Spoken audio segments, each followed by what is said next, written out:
Bonjour à tous et toutes pour le webinaire Perspectives féminines sur l'aménagement et la mobilité. Merci encore de vous inscrire en grand nombre et d'y participer en grand nombre. C'est très touchant de vous voir webinaire et webinaire après avec nous. Juste pour des petits rappels avant qu'on rentre dans le vif du sujet, donc le CRE Montérégie veut, par son rôle d'expert d'influence et de conseil en environnement et développement durable, de rassembler et de guider les acteurs territoriaux. Donc, vous allez voir aujourd'hui, justement, on aime bien rassembler différents milieux autour de thématiques qui ont des forts liens ensemble, mais qu'on ne les fait pas toujours. On va rentrer plus sans détail. Ce webinaire fait partie de notre projet Embarque Montérégie. Donc, Embarque Montérégie qui veut vraiment augmenter la mobilité, la pratique de la mobilité durable, dont le covoiturage, les transports collectifs, le transport actif dans notre région. Pour ça, on a 3 axes d'action. Vous avez peut-être consulté embarquemontérégie.ca, qui est notre plateforme qui rassemble les informations aux options de transport actif et collectif près de chez vous. Donc, vous pouvez faire une recherche par votre municipalité, par exemple, puis pour voir qu'est-ce qu'il y a d'actif. Ou vous pouvez aussi aller voir du point A à un point B pour voir comment vous rendre à un endroit en mobilité active. Notre plateforme, il y a aussi avec notre plateforme, on essaie de concrétiser un réseau de stationnement de places réservées au covoiturage avec des municipalités. Donc, si vous êtes ici d'une municipalité et vous voulez faciliter et promouvoir le covoiturage auprès de vos citoyens et citoyennes, vous êtes les bienvenus de joindre notre réseau. On essaie de l'étendre de plus en plus et c'est vraiment une façon de préparer le territoire à la montée en popularité du covoiturage. Et finalement, on a toute la campagne de communication. Donc, on fait des fichiers, par exemple, des affiches qui sont téléchargeables sur notre site Internet si vous cherchez comment mobiliser vos citoyens et citoyennes autour de la mobilité. Donc, il y a des outils qui sont offerts gratuitement. On fait aussi une grande campagne de Saviez-vous que? On est toujours très curieux et curieuse de actions que vous faites, que nous pouvons partager pour mobiliser et inspirer. Et on a ces webinaires qui vont approfondir certains sujets et thématiques. Ce webinaire est aussi financé par la table intersectorielle régionale des saines habitudes de vie de la Montérégie.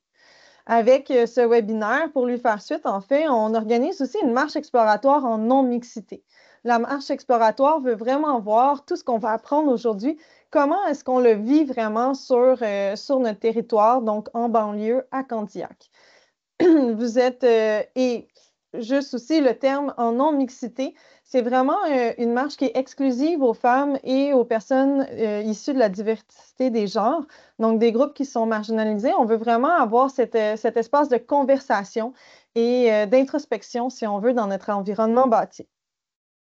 Puis, juste une petite note aussi sur ça, en fait, c'est un sujet, quand je l'ai vu sur Accès Transport Viable, ces thématiques-là, qui m'a vraiment interpellée. J'ai grandi en Montérégie, dans un milieu, en banlieue, où on entendait tout le temps les grandes histoires un peu périlleuses de Montréal, de faire attention, etc. Mais mes expériences les plus troublantes en harcèlement de rue ont vraiment eu lieu en Montérégie, dans notre territoire.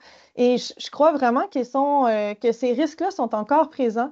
Et c'est pour ça que je trouvais que c'était vraiment important quand on parle de mobilité durable, de l'avoir de différentes lunettes pour mieux préparer notre environnement bâti. Parce que quand on va être capable d'agir sur notre environnement bâti, qu'on voit qu'il y a des impacts directs sur la sécurité routière, mais qu'il y a aussi un impact direct sur la sécurité physique et psychologique dans le harcèlement de rue. Mais on n'aura peut-être pas le casse-tête complet, mais on va avoir un bon morceau pour s'assurer que l'expérience des femmes et des autres groupes généralement marginalisés soit plus sécuritaire et intéressante en mobilité. Donc, sur ce, je passe la parole à nos conférencières, nos expertes, de Accès Transport Viable, donc Annie Métivier-Hudon et Morgane Boisseau de Accès Transport Viable qui sont là avec nous pour m'en parler. J'arrête mon partage. Oui, merci Judith. Je vais partager mon écran. Ça sera normalement pas bien long. Hop. Super. Est-ce que vous voyez bien mon écran? Je vois des hochements de tête. Génial. Super. Merci beaucoup tout le monde d'être présent et présente aussi nombreux. Ça fait plaisir à voir. C'est ça, on va se présenter un peu plus juste après, mais juste pour introduire, donc moi je suis Morgane Boisseau, chargée de projet chez Accès Transport Viable depuis maintenant presque 3 ans. Puis je suis accompagnée aujourd'hui de ma collègue Annie, si tu veux te présenter aussi. Oui, bonjour. Donc, Annie Métivier-Hudon, je suis aussi chargée de projet chez Accès Transport Viable, chargée de projet principalement du projet Rue sans peur, dont je vais vous parler un petit peu plus loin dans le webinaire. Donc, je suis très heureuse d'être ici avec vous aussi. Donc, c'est ça la présentation qu'on vous propose aujourd'hui, c'est perspectives féministes sur l'aménagement et la mobilité. Ce qu'on vous propose comme plan de présentation, on va d'abord vous présenter un peu qu'est-ce que c'est nos projets qu'on porte, donc Femmes et Mobilité et Rue sans peur, qui on est, nous, Accès Transport Viable. On va vous faire une petite introduction. Ensuite, on fera vraiment ensemble un état des lieux des inégalités dans la ville. Donc, on va reprendre un petit peu les bases. C'est pourquoi on parle d'inégalité de genre en matière de mobilité, qu'est-ce que c'est que ces inégalités, comment elles se reflètent, etc. Donc, on va vraiment commencer doucement comme ça avant de rentrer dans la perspective, nous, qui nous intéresse particulièrement chez Accès Transport Viable, c'est la mobilité, le transport, les enjeux de déplacement. Donc, on va pouvoir faire une petite étude des déficits de mobilité dans une perspective féministe.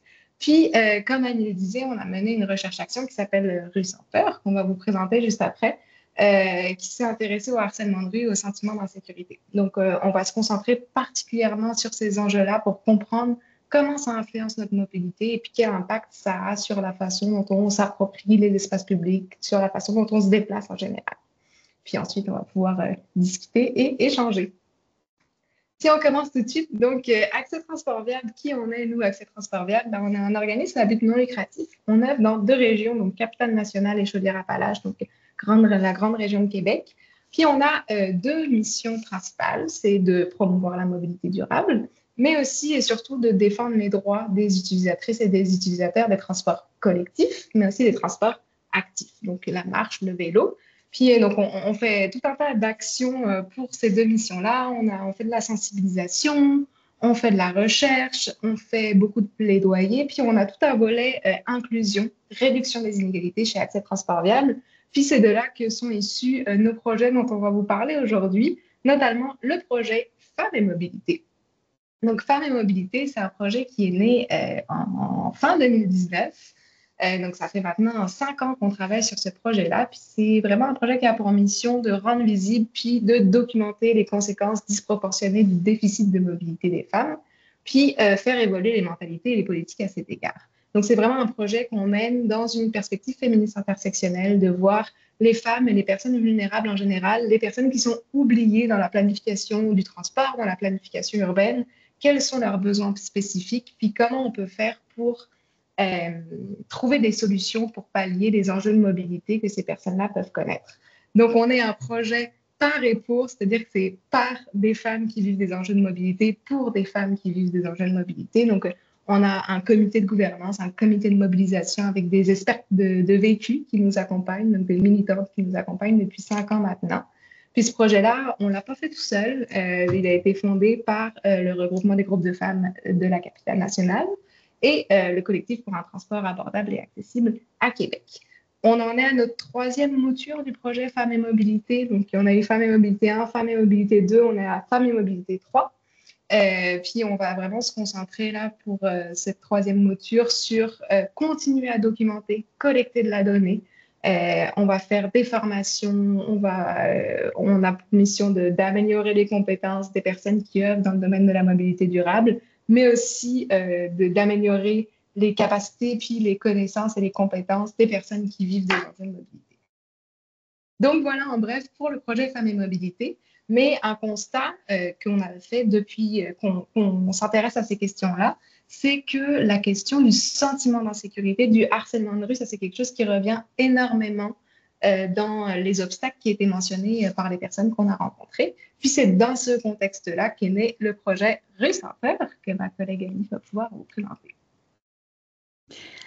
Oui, merci. Ben exactement. Après avoir justement parlé à des femmes, avoir fait tout plein d'activités de collecte de données avec des femmes et des groupes vulnérables, on s'est rendu compte que vraiment le sentiment d'insécurité en lien avec le risque d'être victime de violence, de harcèlement de rue, était vraiment l'un des freins principaux à la mobilité et l'un des éléments qui venait le plus changer les habitudes de déplacement aussi des personnes qui le vivaient. Donc là, on s'est vraiment emparé de ce sujet-là qui, dans la capitale nationale et Chaudière-Appalaches, notre région d'études, n'a pas du tout été étudiée là, avant vraiment qu'on se pense sur le sujet. Il y a eu quelques études très pertinentes à Montréal qui ont été faites, mais ici, vraiment, en termes de données, c'était le vide total. Donc, on s'est approprié le sujet, puis on a lancé une recherche-action sur le sujet, donc qui avait vraiment deux objectifs. Premièrement, de mieux comprendre comment le phénomène était présent dans nos régions et comment justement ça pouvait influencer les habitudes de déplacement et d'accumuler donc de la connaissance à cet effet, d'aller chercher des statistiques, d'aller vraiment mieux comprendre le phénomène. Et deuxièmement, vraiment la partie action, d'établir de la sensibilisation, de faire du plaidoyer aussi pour améliorer le sentiment de sécurité et pour faire connaître vraiment ces enjeux-là de harcèlement de rue qui, on l'a vu, nous, à Québec, ville qui a une réputation d'être la ville la plus sécuritaire au monde, etc. C'était souvent des enjeux qui étaient banalisés, même invisibilisés. Donc, vraiment, notre souhait était de mettre ce sujet-là sur la table dans l'espace public pour qu'on en parle, pour qu'on sensibilise, pour vraiment qu'on prenne conscience que c'est un problème de société et qu'on fasse quelque chose pour l'aborder. Donc, notre méthodologie vraiment pour cette recherche-action, nous, on a eu différents types de collecte de données. Donc, vraiment, on a commencé par organiser une dizaine de groupes de discussion. Parce qu'il faut savoir que c'est selon ce qu'on a lu dans la littérature, mais aussi selon ce qu'on a vraiment pris comme tout dans la population, le harcèlement de rue va être vécu souvent de manière vraiment distincte en fonction de différents caractéristiques démographiques qui sont vécues par les personnes qui peuvent en être victimes. Donc, c'est pour ça que pour nous, c'est important d'organiser des groupes de discussion avec des populations à risque, et ce, en non-mixité. Donc, on a organisé 10 groupes de discussion avec différentes populations à risque, vraiment uniquement ces populations-là regroupées. Donc, par exemple, un groupe de discussion juste avec les jeunes femmes, un groupe de discussion seulement avec des femmes autochtones, un groupe de discussion seulement avec des femmes en situation de handicap, et ainsi jusqu'à 10. Donc, ce qui nous a permis de vraiment aller affiner notre compréhension des manières spécifiques dont étaient vécus là, ces enjeux-là pour chaque groupe de population. On a aussi organisé 9 marches exploratoires dans différents quartiers de nos deux régions, justement, et ça vient vraiment répondre à notre besoin de mieux comprendre comment l'aménagement peut avoir un impact sur le sentiment d'insécurité et de sécurité. Donc là, on a organisé ces marches-là et l'objectif était de mieux comprendre où et pourquoi les personnes se sentaient en sécurité ou non durant la marche. Donc, on avait des questionnaires et on avait des enregistreuses et là, vraiment, on faisait un petit trajet et on regardait aux alentours et on se demandait, est-ce que je me sens en sécurité ici? Sinon, pourquoi, en regardant vraiment l'environnement qui nous entoure. Et si oui, pourquoi aussi? Parce qu'on s'intéressait aussi aux éléments qui sont sécurisants, parce que pour nous, ça nous apporte aussi une voie de solution nécessairement pour améliorer le sentiment de sécurité. On a aussi lancé un questionnaire grand public, donc un questionnaire en ligne là, où on est allé chercher autant des réponses quantitatives que qualitatives. C'était un questionnaire qui était sur base volontaire, qui a quand même eu une belle diffusion là, dans l'espace public. On a eu plus de 500 réponses pour ce questionnaire. Puis, on a aussi lancé un sondage léger dans l'optique d'avoir des statistiques qui sont représentatives afin de vraiment avoir un pouls quantitatif et des statistiques qui sont facilement diffusables dans l'espace public. Merci Annie. C'est ça, on va pouvoir vous présenter un peu plus en détail les résultats de cette recherche-action. Mais avant ça, on voulait commencer par vous faire une petite mise en contexte sur les inégalités de genre dans la ville. Puis, on va prendre un petit pas de recul avant de plonger dans le sujet, mais on trouvait ça important de rappeler un peu les concepts fondamentaux dans lesquels on s'ancre. Puis d'abord, on a suivi du droit à la ville. C'est quoi finalement le droit à la ville? C'est un concept qui a été développé par Henri Lefebvre dans les années 60. Puis Henri Lefebvre nous dit que tout le monde devrait avoir le droit à la liberté, à l'émancipation individuelle dans la ville. Tout le monde devrait pouvoir participer activement aux enjeux, aux affaires urbaines, devrait pouvoir participer en tant que citoyen, en tant que citoyenne aux affaires de la cité, que c'est un droit finalement qui est essentiel pour l'égalité et la citoyenneté. Puis c'est aussi et surtout l'idée de l'appropriation de l'espace public par toutes et tous. Tout le monde devrait être capable de s'approprier la ville, que ce soit à n'importe quel moment de la journée, à n'importe quel moment de la nuit. Tout le monde devrait pouvoir y circuler en sécurité, etc. Force est de constater qu'aujourd'hui, le droit à la ville, finalement, il n'est pas réparti de manière équitable parmi l'ensemble de la population. Si on s'intéresse aussi à un autre droit fondamental qui est le droit à la mobilité. Le droit à la mobilité, c'est un droit fondamental parce que plein d'autres droits fondamentaux en dépendent. Donc, comme le droit à la santé, le droit au logement, le droit à l'emploi. Si on ne peut pas se déplacer, on ne peut pas faire partie intégrante de la société, on ne peut pas s'épanouir pleinement dans nos territoires en tant que citoyen, en tant que citoyenne. Donc, le transport, c'est vraiment important de comprendre que c'est un aspect structurant de la vie, puis c'est un vecteur important de l'autonomisation économique, de l'inclusion sociale, de la participation citoyenne. Donc, droit à la mobilité, droit à la ville, on se rend compte que ces deux droits fondamentaux-là, actuellement, ils sont inégalement répartis dans l'ensemble de la population. Donc, quand on fait ce constat-là, on va essayer de décortiquer un peu, finalement, comment ça se fait que tout le monde n'ait pas droit à la ville? Comment ça se fait que tout le monde n'ait pas droit à la mobilité? Comment ça se reflète ces inégalités qui sont présentes dans la ville? Puis pourquoi elles sont là?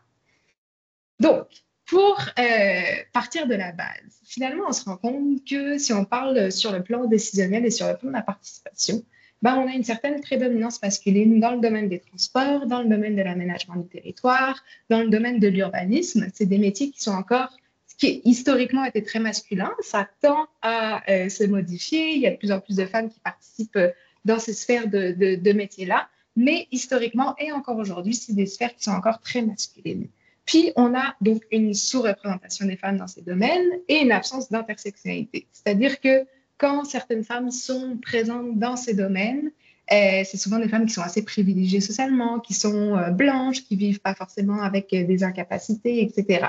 Donc, ce qu'on constate, c'est que tous ces lieux de décision, ces centres de décision, puis on peut étirer aussi sur le fait que les consultations publiques aussi, c'est des endroits qui sont souvent à prédominance masculine, fait en sorte que on prend peu en compte les inégalités persistantes entre les hommes et les femmes dans les politiques, dans les plans d'aménagement, dans les enquêtes de mobilité, etc. Donc, il y a le fait que les prises de décision qui sont prises lorsqu'on parle de la fabrique de la ville en général, elles sont prises selon les besoins d'un individu que l'on considère un individu standard. Mais un individu standard, ça n'existe pas. Puis avec le poids de notre propre bien inconscient, parce que les acteurs et les actrices qui fabriquent la ville ont tendance à imaginer la ville à leur image, selon leur perception, selon leur conception des besoins. Donc, on se rend compte que finalement, ça fait que nos infrastructures correspondent plus aux besoins d'hommes qui vivent sans incapacité, assez privilégiés socialement, etc. Donc, lorsqu'on parle de la fabrique de la ville en général, on prend vraiment les besoins d'un individu standard, puis on a une petite infographie pour illustrer cet aspect-là, c'est les traverses piétonnes. Ça paraît assez anodin, une traverse piétonne, mais c'est un bon exemple pour voir un peu comment ces inégalités peuvent s'immiscer dans la ville en général. Donc, sur cette infographie, on voit qui peut traverser à temps selon la norme impartie dans les traverses piétonnes. On se rend compte que les individus qui sont en vert, donc les adultes en forme ici dans l'infographie, ce sont les seules personnes qui sont capables de traverser dans le temps imparti et qu'il y a plein de personnes, selon la norme actuelle du temps de traverse qui est calculée, il y a plein de personnes qui ne sont pas capables de traverser une traverse piétonne à temps. Donc, ça va être les personnes aînées, les personnes en fauteuil roulant, on voit des enfants, etc. Donc, on voit que ces inégalités, elles s'immiscent un peu partout et qu'on les voit même dans la planification des traverses piétonnes. Donc, c'est vraiment un exemple de la prise en compte puis la planification selon les besoins d'un individu que l'on juge standard.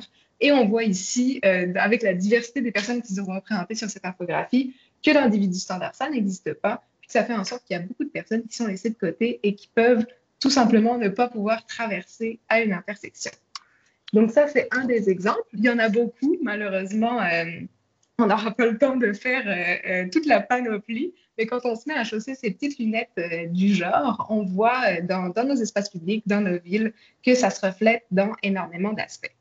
Il y a l'autrice Leslie Kern qui nous parle de ce phénomène-là aussi. Leslie Kern, qui est une géographe féministe qui a écrit le livre Ville féministe, donc je vous recommande chaudement la lecture, c'est vraiment passionnant. Elle, ce qu'elle écrit, c'est que les gens qui prennent les décisions dans les villes, qui sont en majorité des hommes, font des choix à propos de tout, des politiques économiques urbaines, à l'architecture des logements, en passant par l'emplacement des écoles, la conception des sièges dans les transports en commun et le déneigement, en ignorant les conséquences que ces décisions ont sur la vie des femmes et souvent sans même s'en préoccuper. Donc, en d'autres termes, ce que nous dit Leslie Kern et ce que Pascal Lapalus, une urbaniste, nous dit aussi, c'est qu'actuellement, les villes sont faites par et pour les hommes. Donc, en cherchant à faire la ville selon les besoins d'un individu standard, on finit par répondre finalement aux besoins d'hommes sans incapacité, privilégiés socialement, etc. Puis ce constat, on peut le faire à peu près partout autour de nous. Quand on commence, comme je disais tout à l'heure, à enfiler nos petites lunettes du genre, on se rend compte que ces formes d'inégalité, elles pullulent un peu partout dans les milieux dans lesquels nous évoluons. Puis, par exemple, quelque chose d'aussi banal que la toponymie, ça peut aussi... je vais laisser Annie présenter ce point-là. Oui, effectivement, la toponymie, quand on sort dehors, quand on regarde le nom des rues, le nom des ponts, le nom des places publiques, des bâtiments, on se rend compte que la majorité de ces lieux-là qui portent des noms de personnalités, de personnages ayant déjà vécu, ce sont des noms d'hommes. Donc, c'est vraiment l'une des manières dont on peut se rendre compte de comment est-ce que le fait que la ville est construite par et pour les hommes se matérialise directement sur le territoire. Donc là, ici, on a des exemples. Henri Bourassa, René Lévesque, ce sont des photos qui ont été prises à Québec, mais c'est le genre de nom, évidemment, qu'on va retrouver partout à travers la province. Puis, on est allé fouiller un petit peu là, sur la commission de la toponymie du Québec pour aller mieux comprendre c'était quoi la proportion de toponymes qui mettent à l'honneur des personnes masculines. Et on s'est rendu compte que c'était 88,5% des toponymes qui viennent honorer des personnes au Québec qui mettent à l'honneur des hommes. Donc, quand on parle donc de toponymes féminins, on fait la soustraction, on va parler de 11,5% des personnes qui vont porter des noms féminins. Et quand on regarde un petit peu plus en détail, on se rend aussi compte qu'il y a une distinction de type de lieux qui mettent à l'honneur des hommes et de lieux qui mettent à l'honneur des femmes. Les lieux qui vont être historiquement des lieux de pouvoir ou des artères importantes, des places publiques d'importance, vont souvent mettre à l'honneur des noms masculins. Des lieux qui vont être plus associés à des domaines plus féminins, comme par exemple des écoles, des bibliothèques, des petites places publiques ou des parcs publics plus locaux, des hôpitaux. Ce sont eux qui, proportionnellement, donc, vont avoir un plus haut taux de toponymes féminins. Donc, vraiment, encore, on se rend compte que les lieux de pouvoir, les grands lieux d'importance dans la ville ont des noms masculins. alors que des lieux qui vont être plus locaux, qui vont plus entourer justement des domaines du soin et du soin des enfants, vont porter des toponymes féminins. On s'est penché aussi dans justement cette perspective intersectionnelle-là sur les toponymes qui mettent à l'honneur des noms autochtones et ils sont très peu nombreux aussi, là, donc on a 9,8% des toponymes qui portent des noms de personnes autochtones. Puis là, on parle justement des toponymes parce que c'est quelque chose qui saute aux yeux aussi, qui est vraiment un exemple qui se matérialise de façon très évidente. Il y a d'autres éléments qui peuvent avoir un grand impact aussi là, dans notre gestion de la ville sur différenciation genrée entre les hommes et les femmes. Et c'est l'une de ces choses-là, au Québec, on le vit beaucoup, c'est le déneigement. Là, je vais laisser ma collègue Morgane. Oui, la question du déneigement est assez centrale, effectivement, dans nos territoires. Puis, on voit que les politiques de déneigement actuelles peuvent désavantager les femmes. Il y a des analyses qui ont été faites, notamment dans les pays scandinaves, sur le fait que la façon dont on priorise le déneigement peut influencer les femmes et les hommes de façon différente. Je m'explique ici, c'est qu'on se rend compte, puis on va le voir un peu plus tard quand on va étudier vraiment la mobilité selon le genre, mais on se rend compte que les femmes se déplacent beaucoup plus souvent à pied, elles sont beaucoup plus souvent accompagnées d'enfants ou de personnes aînées, etc. Donc, quand on a un déneigement qui priorise le dégagement des voies routières avant de prioriser le déneigement des trottoirs, des arrêts d'autobus, même des pistes cyclables, bah, ça vient désavantager concrètement toute une partie de la population. Puis il y a une étude qui a été réalisée sur le déneigement en Suède où ils avaient remarqué qu'avec leur politique de déneigement actuelle qui priorisait les déplacements automobiles, ça faisait en sorte que beaucoup de femmes avaient des difficultés pour se déplacer en hiver, qu'elles étaient aussi plus nombreuses à se retrouver à l'hôpital en raison de chutes. Donc, ils ont été voir les rapports d'hôpitaux, puis c'est vrai qu'il y avait une proportion plus grande de femmes qui s'étaient retrouvées hospitalisées suite à une chute sur un trottoir glacé ou un trottoir enneigé. Donc, on remarque que même les choix que l'on va faire au niveau du déneigement, ils ne sont pas neutres finalement. Puis la façon dont on va prioriser notre déneigement va influencer les obstacles de mobilité que peuvent vivre certains groupes de population. Puis, on n'aura pas le temps d'approfondir sur le sujet, mais la Suède a fait le choix d'avoir une politique de déneigement non sexiste, une politique de déneigement féministe, comme ils l'ont appelé, qui finalement repriorise la façon dont ils déneigent les voies. Donc, ils ont décidé maintenant de prioriser le déneigement des trottoirs, des arrêts d'autobus, des abords des écoles, des abords des administrations, pour justement faciliter les déplacements des femmes, mais aussi de plein d'autres personnes, comme les personnes aînées qui se déplacent plus majoritairement à pied, etc. Donc, tout ça pour dire qu'il y a dans la banalité de l'espace public, dans la banalité de nos territoires, dans les choses qui nous paraissent anodines, comme la toponymie, comme le déneigement, mais on voit que quand on chausse nos lunettes du genre, on perçoit tout un tas d'inégalités. Puis, ce qui est intéressant de noter aussi, c'est que ces inégalités, ben, ça crée des déficits de mobilité parce que la façon dont on planifie notre territoire va venir influencer les obstacles à la mobilité qui vont être vécus par les populations. Puis, ici, en fait, on va voir que les femmes et les hommes ont des comportements de mobilité qui sont différents. On ne se déplace pas de la même façon. Donc, comment les femmes se déplacent? Ben déjà, elles font des déplacements qui sont courts et fréquents et des chaînes de déplacement complexes. Donc, qu'est-ce que c'est une chaîne de déplacement complexe? C'est qu'au lieu de typiquement partir d'un point A pour se rendre à un point B, donc un déplacement qui serait je pars de mon domicile, je me rends au travail, un déplacement très linéaire, beaucoup de femmes vont faire des chaînes de déplacement beaucoup plus complexes en lien avec la charge mentale qu'elles vivent au quotidien. Donc, au lieu de partir de la maison pour se rendre directement au travail, elles vont faire un arrêt à l'épicerie, un arrêt à l'école, un arrêt à la pharmacie, etc. Donc, il y a tout un tas d'arrêts qui vont venir ponctuer le parcours pour arriver à leur destination finale. Donc, ça a une influence claire sur la façon dont on se déplace dans la ville, puis dont on envisage nos déplacements et comment on les planifie.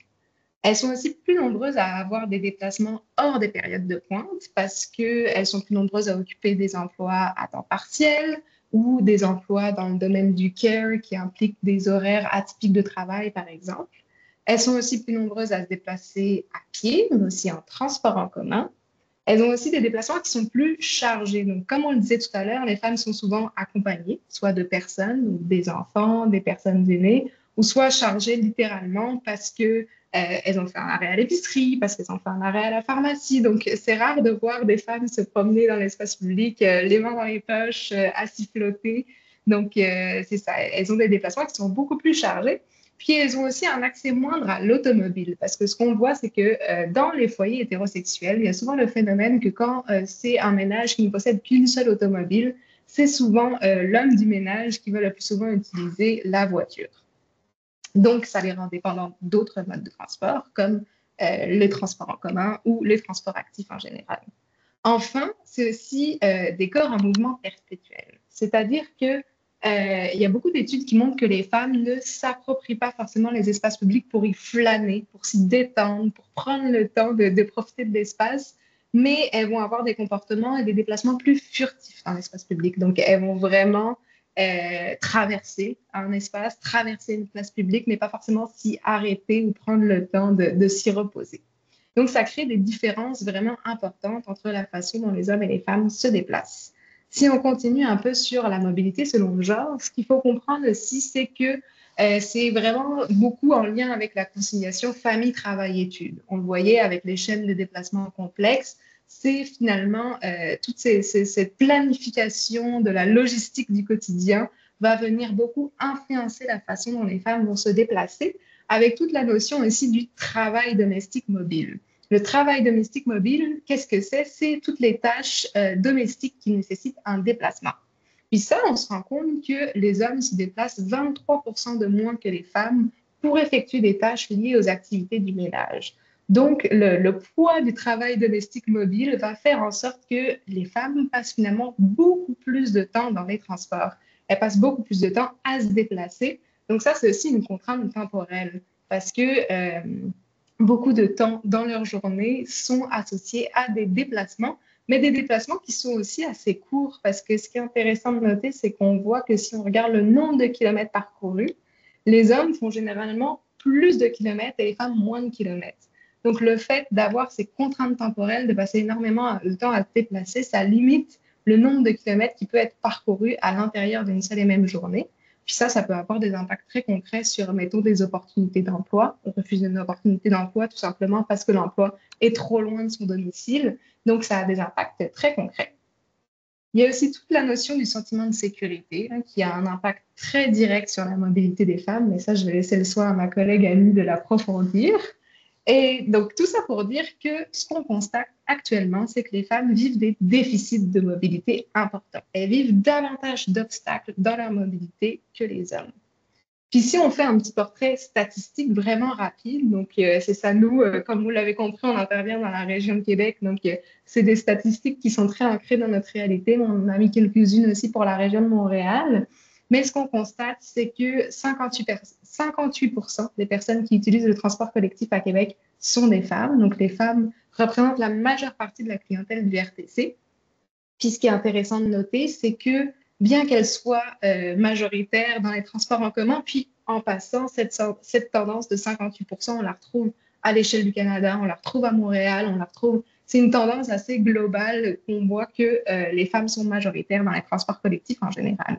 Ce qui est intéressant de noter, par contre, c'est que souvent, la planification des transports, les réseaux d'autobus sont plus faits selon, on voyait tout à l'heure, les chaînes de déplacement complexes.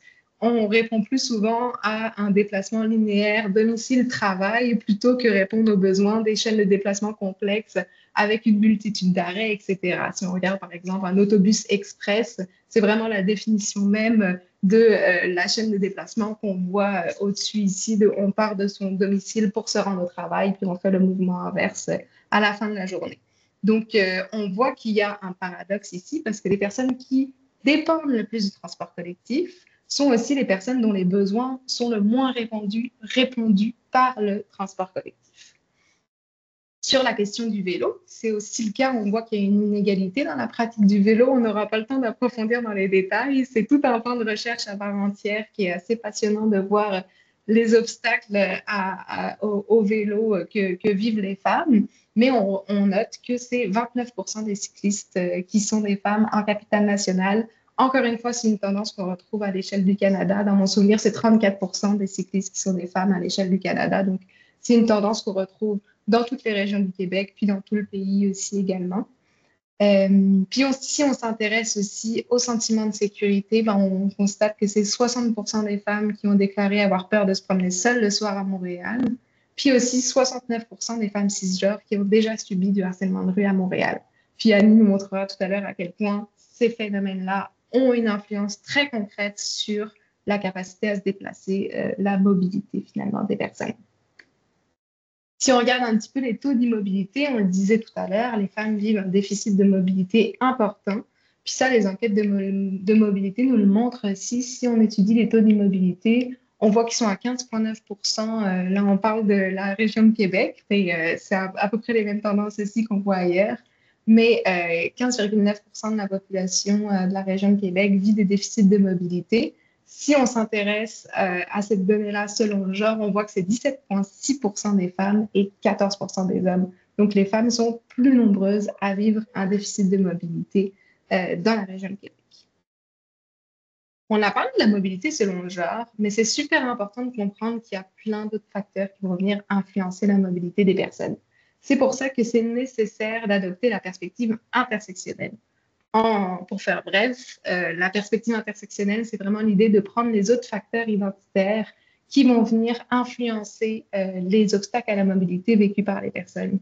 Donc, on veut vraiment s'intéresser au vécu des personnes qui sont situées à la croisée des oppressions. Parce qu'une femme en situation de handicap ne vivra pas forcément les mêmes enjeux qu'une femme sans incapacité ou qu'une femme racisée, etc. Donc, on va vouloir analyser les autres facteurs identitaires qui vont influencer la mobilité des personnes pour prendre en compte la diversité des réalités. Donc, quand on le disait tout à l'heure, pour la perspective intersectionnelle, tout à l'heure, on s'intéressait au genre. Si on ajoute la perspective intersectionnelle, on vient s'intéresser à tout un tas d'autres facteurs qui s'additionnent puis qui multiplient les effets d'exclusion et les effets de discrimination qui peuvent être vécus. Il y a des populations qui sont plus à risque de vivre un déficit de mobilité. Les femmes en situation de pauvreté, les mères monoparentales, les femmes aînées, les femmes en situation de handicap, les femmes racisées ou immigrantes ou encore les personnes autochtones sont des populations qui sont plus à risque de vivre des obstacles à la mobilité. Puis si on fait un petit portrait statistique, on se souvient tout à l'heure qu'on voyait la statistique de 60% des femmes ont déclaré avoir peur de se promener seules le soir à Montréal. Si on rajoute une autre couche, un autre facteur identitaire, ben on voit que finalement, c'est 78% des personnes trans qui évitent les espaces publics par crainte de harcèlement. Tout à l'heure, on voyait aussi le 69% des femmes cisgenres qui ont déjà subi du harcèlement de rue à Montréal. On se rend compte finalement que c'est 95% des personnes racisées et de la diversité de genre qui ont déjà subi du harcèlement de rue à Montréal.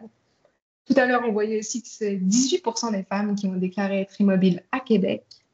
On se rend compte finalement que c'est 37% des femmes de 65 ans et plus qui ont déclaré être immobiles à Québec. Donc, ça nous donne un portrait assez intéressant finalement à la perspective intersectionnelle. On voit qu'il y a vraiment des réalités spécifiques qui émergent, qui vont vraiment aider à comprendre les obstacles à la mobilité vécus par les personnes qui sont situées à la croisée des oppressions.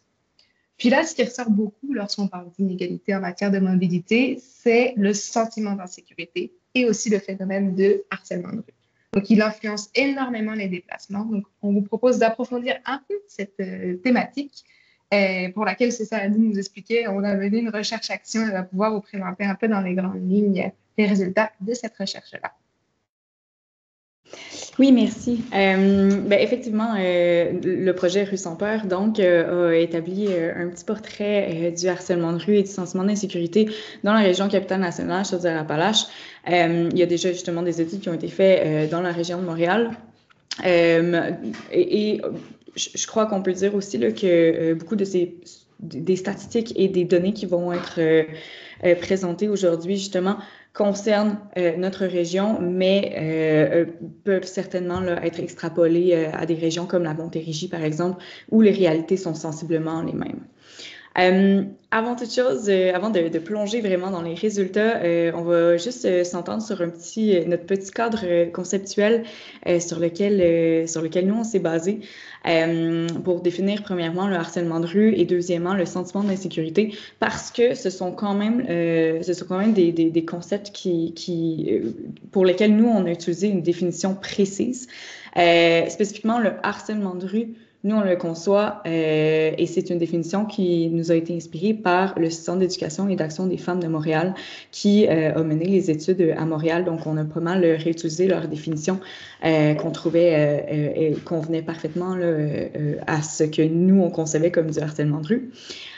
Donc, on le définit comme une forme de violence qui est commise par une personne inconnue sous la forme soit de propos ou de comportements qui sont à la fois intrusifs, donc ils vont vraiment entrer dans la bulle de la personne, dégradants, donc ils vont porter atteinte à la dignité de cette personne-là, et non sollicités, donc on ne souhaite pas recevoir, et ce, dans un lieu public. Et là, quand on entend harcèlement de rue, parfois, on a cette image-là de quelqu'un qui se promène seul le soir dans la rue, mais les espaces publics qui peuvent être concernés là, par le harcèlement de rue sont vraiment plus grands.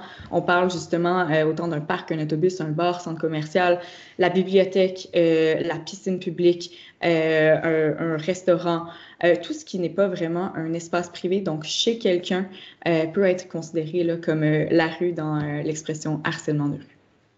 On s'est aussi penché sur le sentiment d'insécurité qui, pour nous, quand on étudie la mobilité vraiment et quand on étudie les habitudes de déplacement, c'est fondamental d'étudier le sentiment d'insécurité. C'est une définition qui est très subjective aussi, là, de comment est-ce qu'on va ressentir le sentiment d'insécurité parce que ça va découler justement du jugement du niveau de sécurité offert par un environnement construit en fonction des éléments de sécurité qui y sont perçus. Donc, nous, par exemple, on est dans un environnement sur un coin de rue, on va identifier quelque chose qui va nous rendre plus en sécurité, autre chose qui va nous rendre moins en sécurité. Et ces éléments-là vont être vraiment subjectifs et vont pouvoir être complètement différents là, selon de la personne à qui on parle. Parce que justement, ça va découler d'un imaginaire personnel construit et entretenu, donc par l'éducation, socialisation, images véhiculées dans l'espace public et les expériences personnelles.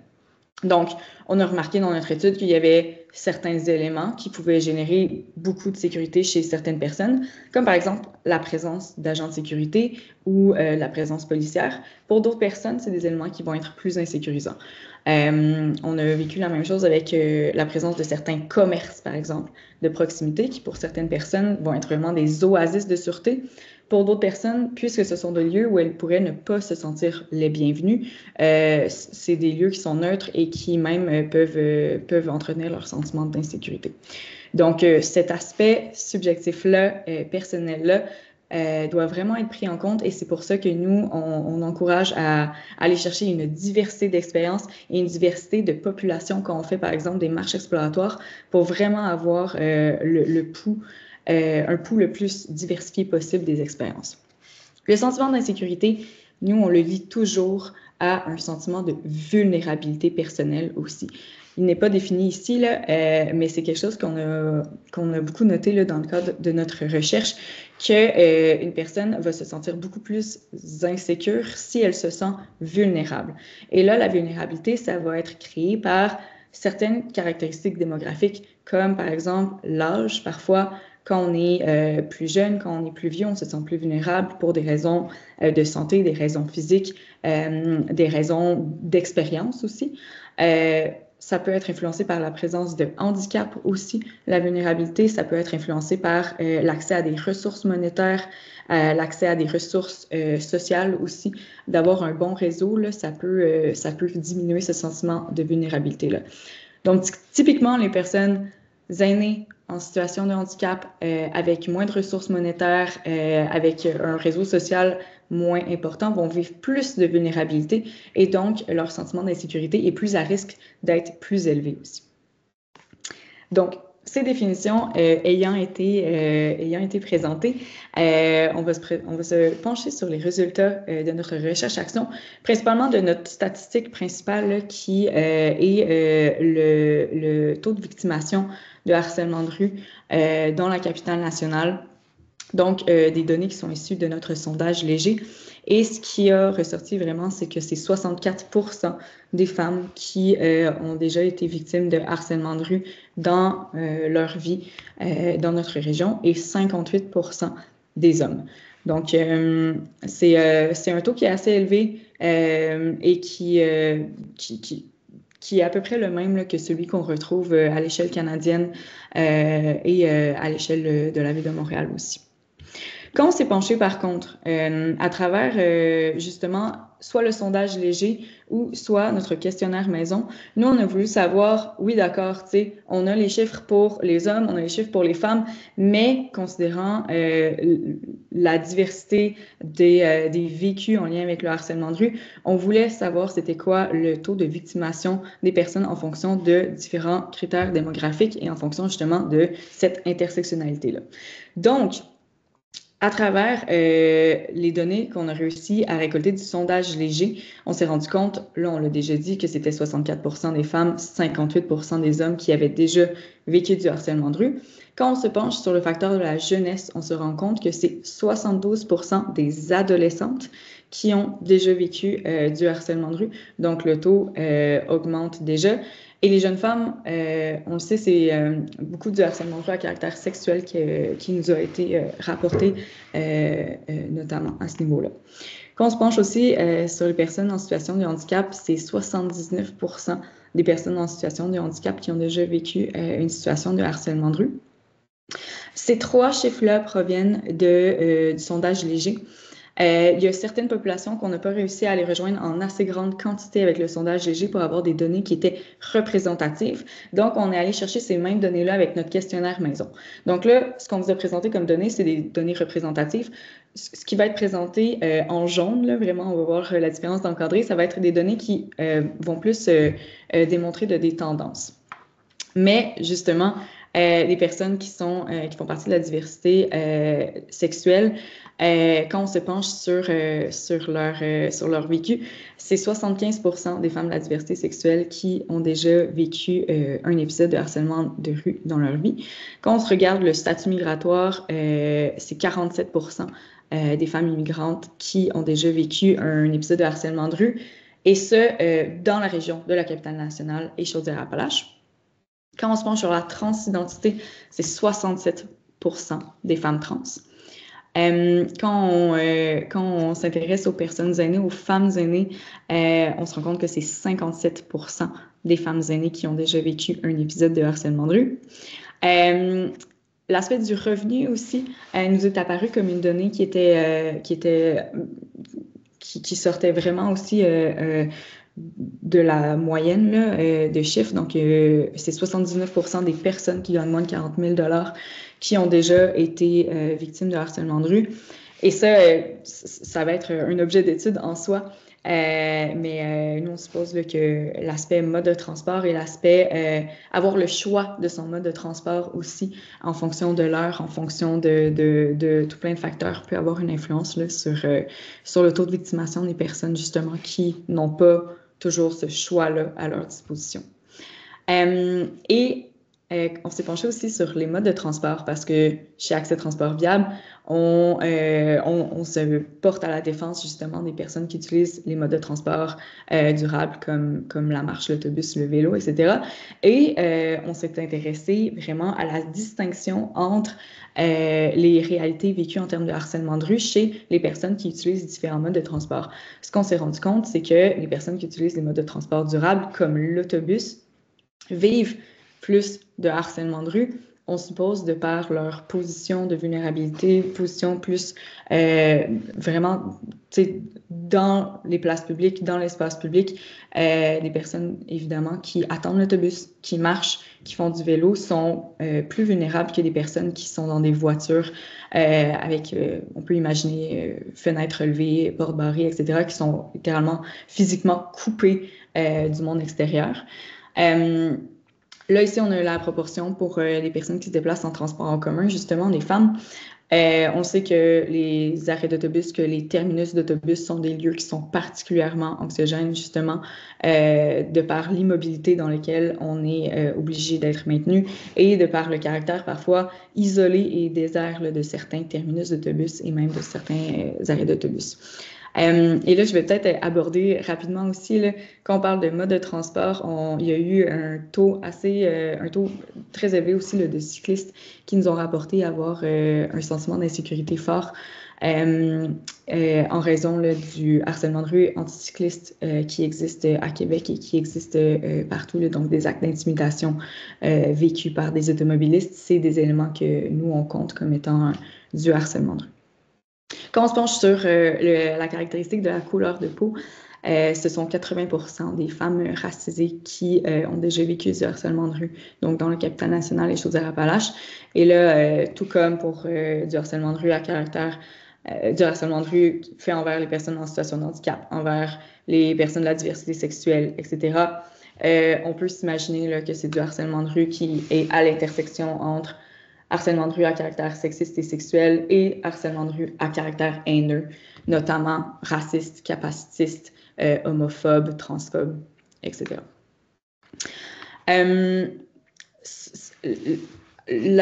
On avait deux définitions au départ, le harcèlement de rue et le sentiment d'insécurité.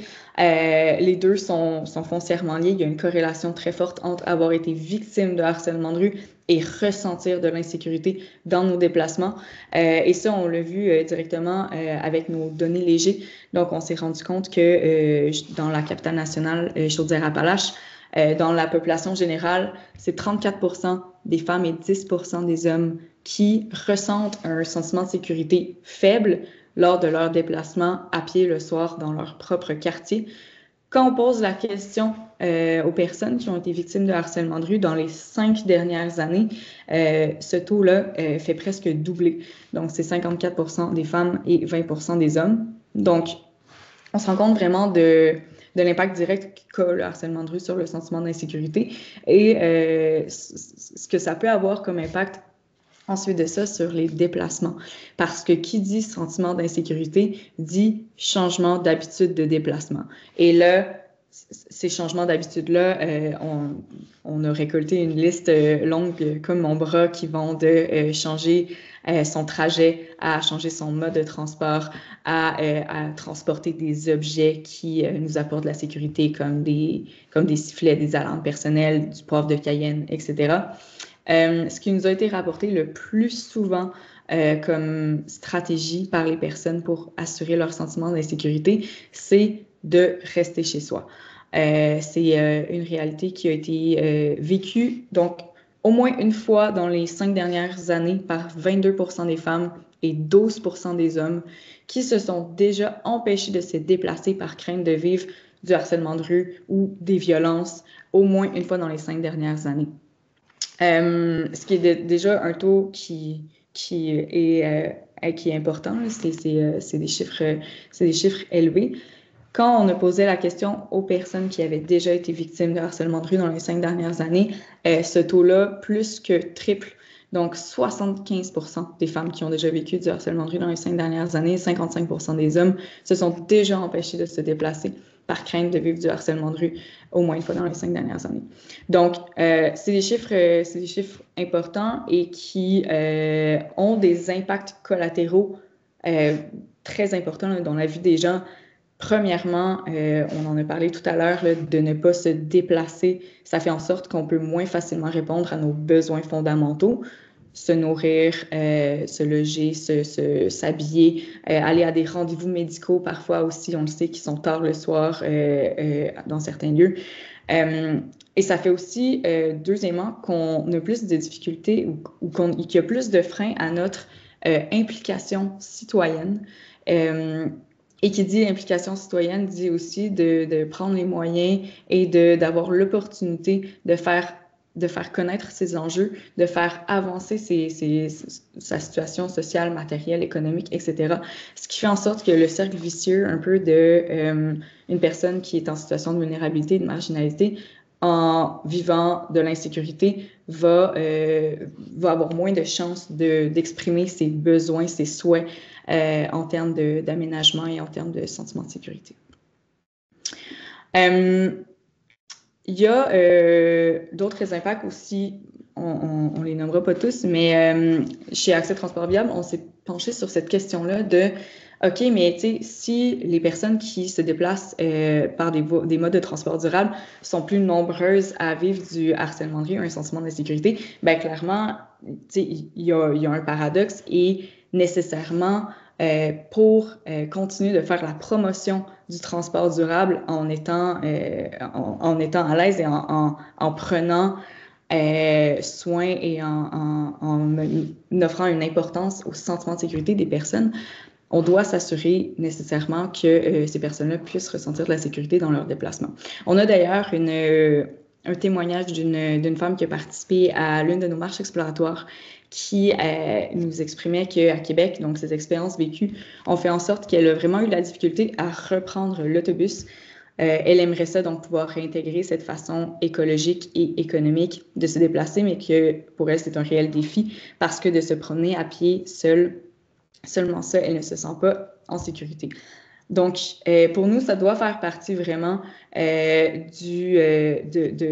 exigences pour vraiment assurer une transition vers la mobilité durable pour que tout le monde puisse utiliser le transport en commun, puisse utiliser la marche, puisse utiliser le vélo en se sentant en sécurité, en se sentant à l'aise de le faire. Il faut assurer justement un sentiment de sécurité élevé et il faut aborder le problème, l'enjeu du harcèlement de rue de front pour s'assurer que la mobilité durable soit accessible à tout le monde. Pour ça, il existe, évidemment qu'il y a des énormes défis au plan sociologique là, de lutter contre le sexisme, de lutter contre le racisme, etc., etc. Nous, on a voulu se pencher sur des exemples concrets et applicables à échelle locale parce qu'on sait que l'aménagement du territoire peut avoir des grands impacts sur notre sentiment d'insécurité ou notre sentiment de sécurité. Donc, pour nous, ça faisait du sens de se concentrer sur ces solutions-là et sur ces enjeux-là qui peuvent être facilement appropriables là, par des citoyens et citoyennes et qui peuvent faire une grande différence sur l'expérience vécue là, de l'espace public. Donc, dans nos marches exploratoires, on a identifié plusieurs types d'environnements insécurisants. Et là, ici, on a la proportion de personnes qui venaient associer directement un type d'environnement à une émotion d'insécurité. Alors là, on a les proportions. Ce qui a été le plus souvent associé avec de l'insécurité par les personnes répondantes, c'est l'éclairage. Donc, le fait d'avoir un éclairage insuffisant, que ce soit simplement que ce soit pas assez éclairé ou des fois c'est éclairé seulement partiellement, c'est revenu souvent comme élément parce que ça amène le fait qu'on ne peut pas voir autour de soi et on ne peut pas donc prévenir des situations potentiellement dangereuses. L'absence d'animation aussi est apparue comme un élément insécurisant puisque qui dit animation dit témoin potentiel et dit source d'aide potentielle. La présence de cachettes aussi nous est apparue comme un élément insécurisant, que ce soit une benne à ordures, une voiture, un buisson. C'est des éléments qu'on peut identifier comme étant des lieux où des personnes pourraient se cacher et donc pourraient nous attaquer ou nous harceler. Une absence d'échappatoire est apparue aussi. Là. Souvent, on ressent ça quand on est dans un tunnel, quand on est sur un pont. Le fait de ne pas pouvoir se sauver, ça fait en sorte qu'on peut se sentir plus vulnérable, justement, en cas de harcèlement. L'isolement, donc le fait qu'un lieu soit loin de l'animation, de l'activité, de résidence, etc. Donc, fait en sorte qu'on a moins accès à de l'aide, un peu dans la même idée que l'absence d'animation. Le mauvais état des infrastructures piétonnes aussi nous a été nommé plusieurs fois. Premièrement parce que pour plusieurs personnes, dont les personnes en situation de handicap ou les personnes aînées, un mauvais état des infrastructures piétonnes fait en sorte qu'on peut plus difficilement se sauver ou marcher vite simplement là, quand on se sent pas en sécurité. Il y a aussi le cercle vicieux de quand il y a un mauvais état des infrastructures piétonnes, nécessairement, il va y avoir moins de personnes qui vont les utiliser et donc il va y avoir moins d'animation. Donc, c'est souvent des lieux justement où ça va être des lieux où il va y avoir une plus grande mobilité en voiture, par exemple, etc., et où les témoins vont être moins nombreux. La saleté ou le mauvais état aussi est un élément qui fait en sorte que souvent, on va sentir que le lieu, personne ne prend soin du lieu, et donc on peut s'attendre à ce que personne ne prenne soin de nous qui occupons le lieu. L'absence d'un sentiment de communauté aussi nous a été nommé parce que souvent un sentiment de communauté vient générer l'idée selon laquelle on va quelqu'un va nous porter assistance, va nous aider en cas de pépin. Et des lieux qui privilégient la circulation automobile. Plusieurs personnes nous ont dit qu'elles avaient moins confiance en des automobilistes de s'arrêter puisque le contact a été plus difficilement fait avec des automobilistes qui souvent vont rouler plus vite et vont être séparés physiquement là, de l'espace public. On a un petit exemple ici d'un lieu qui est insécurisant avec certains éléments là, que je viens de vous nommer qu'on vous a identifiés. Donc ici, ça c'est un célèbre pont sous-ferroviaire qu'on retrouve dans la ville de Québec, mais qu'on retrouve aussi partout à travers la province, là, ce genre d'aménagement-là. On a identifié que sur ce lieu-là, l'éclairage est insuffisant. La voie est étroite aussi, ce qui oblige à croiser quelqu'un de très près, ce qui peut être insécurisant. Il n'y a pas d'échappatoire. Comme on l'a dit, à droite, là, on voit moins, mais c'est une grosse butte, c'est infranchissable. Et à gauche, mais c'est la voie routière qui est séparée par une clôture de métal. Les infrastructures sont en mauvais état et sont assez sales, ce qui ne nous donne pas l'impression que les personnes veillent sur le lieu. C'est un lieu qui est isolé aussi. C'est assez loin là, des différents commerces, des différentes résidences. Puis, il n'y a pas d'animation. Dans le même ordre d'idées, on a identifié des lieux qui sont sécurisants aussi. Et ça, c'est une bonne nouvelle, c'est intéressant parce qu'il y a beaucoup d'éléments qui nous ont été relevés dans cette catégorie-là, en lien avec des lieux sécurisants, justement. Premièrement, élément qui nous a été le plus nommé, c'est l'animation.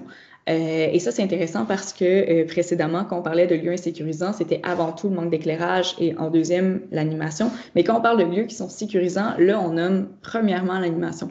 Donc, c'est vraiment ce qui va générer le plus de sécurité, qu'un lieu soit animé, qu'il y ait des personnes, qu'il y ait de la vie. Justement parce que on peut penser qu'on pourra avoir accès à de l'aide. Et là, c'est important de parler d'une animation qui implique une diversité de personnes aussi. Parce que c'est pas tout le monde qui serait à l'aise, par exemple, ou qui se sentirait en sécurité avec beaucoup de personnes, mais par exemple, juste des hommes. Donc, d'où là l'importance d'avoir une diversité de genre, une diversité d'âge dans nos espaces publics. L'éclairage a été nommé comme deuxième élément. Un sentiment de communauté fort aussi, qui peut être lu dans le territoire là, à travers des ruelles vertes, à travers des murales, à travers des jardins communautaires, par exemple. Des commerces qui sont ouverts tard, qui pour plusieurs personnes sont vraiment des oasis de sûreté dans un espace public. Des fenêtres sur la rue, donc le fait qu'il y ait des résidences ou des commerces qui donnent directement sur la rue. Des lieux qui sont conviviaux pour les piétons. Encore, on est dans cette idée de cercle vertueux. De plus un lieu va être convivial pour les piétons, plus il va y avoir de personnes piétonnes qui vont l'utiliser, plus il va y avoir de l'animation. Et plus il va y avoir aussi de manières de s'échapper et plus les déplacements vont être facilités, ce qui améliore le sentiment de sécurité. De l'art ou des décorations qui, encore dans le même esprit que le sentiment de communauté, là, vont ajouter de l'esthétique et une ambiance souvent chaleureuse au lieu. Une circulation automobile élevée parce que pour plusieurs personnes, là, juste le fait d'avoir du passage, ça crée de la sécurité. Des voies de circulation larges, justement, qui n'obligent pas à passer tout près des gens que l'on croise. Des arbres et des espaces verts pour l'ambiance, pour l'esthétique. Des arrêts d'autobus aussi parce que ça amène souvent le fait qu'il y a des gens qui vont attendre, donc des potentiels témoins, et qu'il va y avoir le passage d'un autobus conduit par un chauffeur qui, pour plusieurs personnes, est considéré comme une figure d'autorité qui pourrait intervenir s'il y avait une situation. Une vue dégagée, donc l'absence de cachette encore, ça rappelle à ça. Un bon esthétique. Un territoire lisible aussi, donc savoir où on est, savoir où on va, parce que quand on se sent perdu, quand on ne sait pas où on est, ben on se sent plus vulnérable et donc moins en sécurité. Et la présence de caméras et de boutons d'urgence ou de téléphone. Dans le même ordre d'idée, on a fait le petit exercice, là, c'est encore une rue principale qu'on retrouve ici à Québec, c'est la rue Saint-Jean, mais on retrouve ce type de rue dans plusieurs environnements au Québec, là. Et là, on a identifié plusieurs lieux sécurisants sur plusieurs éléments sécurisants sur ce lieu-là. Notamment le fait que c'est un lieu qui est bien éclairé. On le voit, il y a plusieurs sources de lumière, elles sont uniformes et elles sont chaleureuses. Il y a plusieurs commerces ouverts, il y a une diversité de commerces ouverts à différentes heures du jour et de la nuit. C'est un lieu qui est convivial pour les personnes piétonnes, ce qui fait en sorte qu'il y a beaucoup d'animation, qu'il y a beaucoup de personnes qui utilisent ces infrastructures-là à pied. Il y a des décorations aussi. Là, je crois que c'était dans le temps de Noël qu'on a pris cette photo-là, mais tous les commerces sont vraiment bien décorés, puis ça l'amène une ambiance encore festive et chaleureuse. Il y a un arrêt d'autobus aussi. Donc, il y a un autobus qui passe là, une métrobus qui passe là à toutes les 10 à 15 minutes. Une circulation apaisée aussi. Ça, c'est quelque chose qui nous a été nommé, là, le fait que les voitures qui ne roulent pas trop vite, ça fait en sorte qu'on peut plus facilement avoir un contact avec les automobilistes si on avait besoin justement d'appeler à l'aide. Il y a aussi des fenêtres sur la rue. Donc, c'est une rue où il y a des résidences et des commerces. Là, donc, et il y a beaucoup, justement, de personnes qui habitent le lieu à toute heure du jour et de la nuit qui peuvent nous voir à travers leurs fenêtres. Et finalement, ben, il y a de l'animation là, un peu sur toute cette rue. Ces éléments-là, nous, qu'on a identifiés sur le territoire à travers nos marches exploratoires, nous ont amené à identifier 3 principales recommandations qu'on fait pour améliorer le sentiment de sécurité dans les espaces urbains. Premièrement, c'est accroître la co-visibilité. La co-visibilité, c'est l'idée de voir autour de soi et d'être vu. Donc, ce qui entraîne l'impression justement qu'on peut, premièrement, prévenir les situations de harcèlement de rue en observant bien ce qui nous entoure et que les gens peuvent nous voir aussi et donc nous assister si on a besoin d'aide. Donc, ça passe par l'éclairage, ça passe aussi par limiter les cachettes potentielles et ça passe par multiplier les fenêtres sur la rue. Donc, les gens qui peuvent nous voir. Deuxièmement, la coveillance. Coveillance, c'est le principe selon lequel on est dans un lieu, dans une communauté qui veille, où chaque personne veille les uns sur les autres. Et ce qui nous amène le sentiment que justement, quand on traverse un territoire, quand on est présent dans un espace public, ben les personnes qui nous entourent vont veiller sur nous, tout comme nous, on peut veiller sur elles. Et ça passe par avoir un sentiment de communauté, justement, là où on se déplace. Et on sait qu'il y a des lieux où c'est plus facile d'avoir un sentiment de communauté, tu sais, dans des quartiers qui sont très vivants, comme à Québec, on est Limoilou, tu sais, il pourrait y avoir, par exemple, Rosemont, Plateau, Mont-Royal, dans plus, justement, vers Montréal. Mais c'est des éléments qu'on peut retrouver aussi, là, même dans les régions rurales, à travers différents aménagements. Ça passe par des environnements animés, notamment, et par de l'accès à de l'aide aussi en tout temps. Troisième recommandation, c'était de faciliter les déplacements. Donc, le fait de se déplacer facilement peut améliorer nos chances de pouvoir s'échapper ou simplement de pouvoir marcher vite ou de pouvoir juste changer notre trajet si on en a envie, prendre l'autobus suivant, appeler un Uber si on en ressent le besoin, prendre son vélo au besoin. Donc, vraiment de faciliter les déplacements pour offrir le choix. Et là, ça passe justement par assurer une présence d'échappatoire, que ce soit avec des infrastructures piétonnes, cyclables ou des réseaux de transport en commun qui sont de bonne qualité, efficaces, accessibles. Ça passe aussi par assurer la lisibilité du territoire. Donc, le fait qu'il y ait une signalétique suffisante pour ne pas se perdre et pour donc sentir qu'on sait où on est et on sait où on va à tout moment. Je vais laisser Marianne enchaîner pour le reste. Oui, ben, on propose de continuer et de conclure cette présentation avec quelques petits projets qu'on a trouvés inspirants ou des initiatives qui sont inspirantes. Premièrement, un projet inspirant, on parlait tout à l'heure de l'importance de l'éclairage.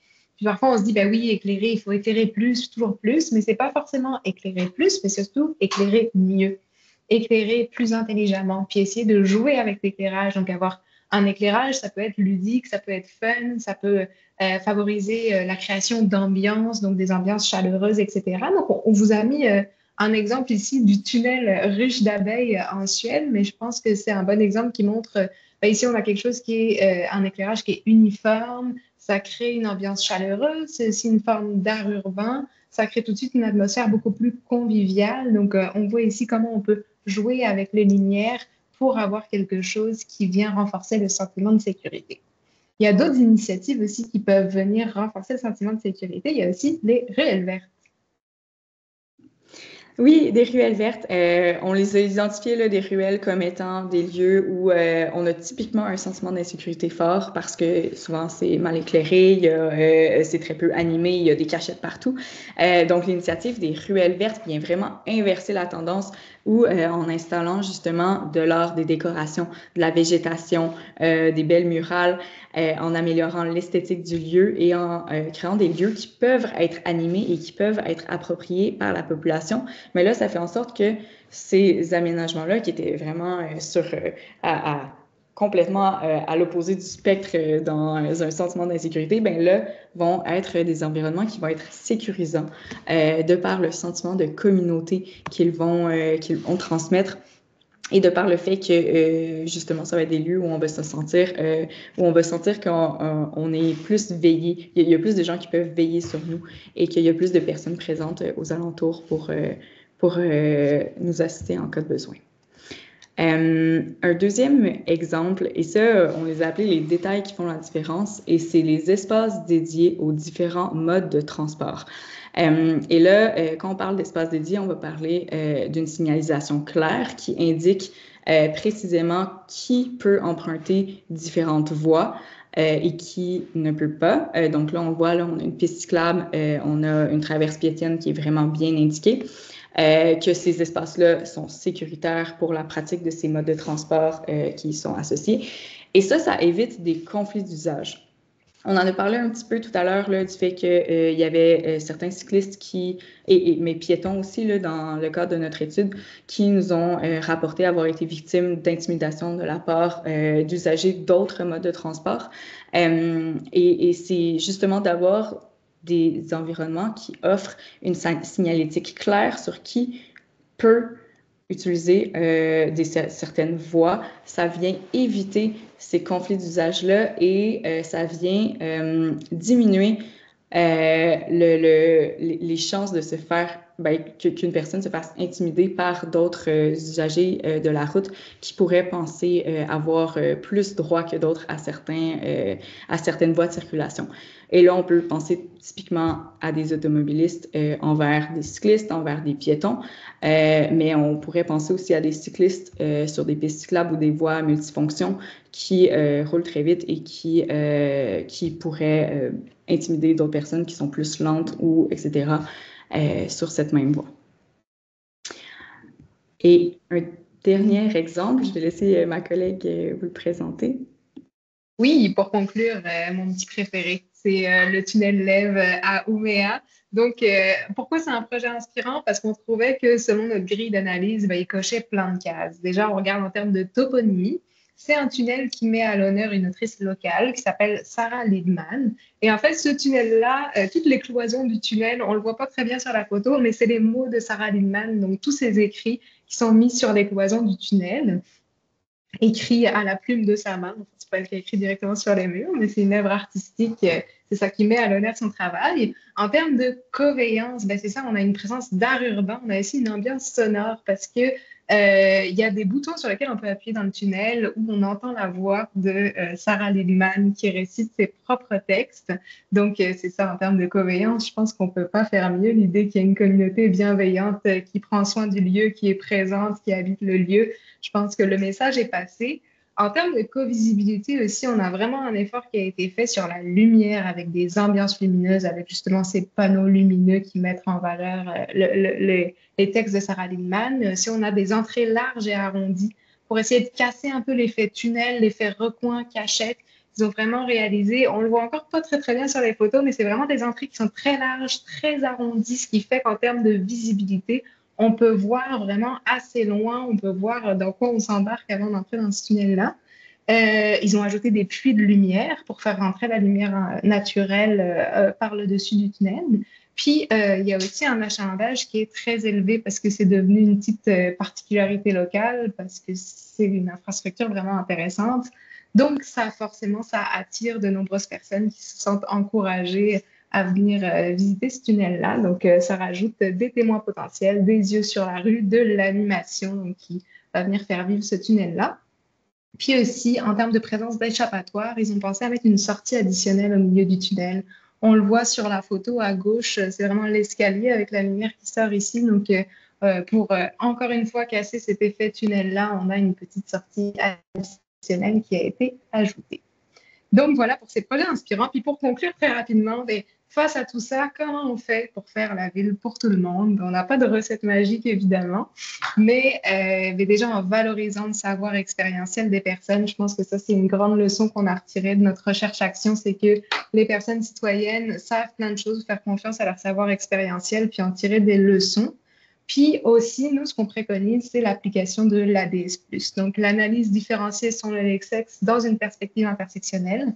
On a monté un outil et une formation pour appliquer l'ADS+, à l'aménagement du territoire et du transport, ce qui permet, quand on fait des projets de planification urbaine, quand on travaille dans ces domaines-là, de s'assurer qu'on prenne en compte les besoins particuliers de l'ensemble de la population et que personne ne soit laissé à la marge quand on fait des projets. Donc, si ça vous intéresse, n'hésitez pas à nous contacter si vous souhaitez approfondir cette thématique-là.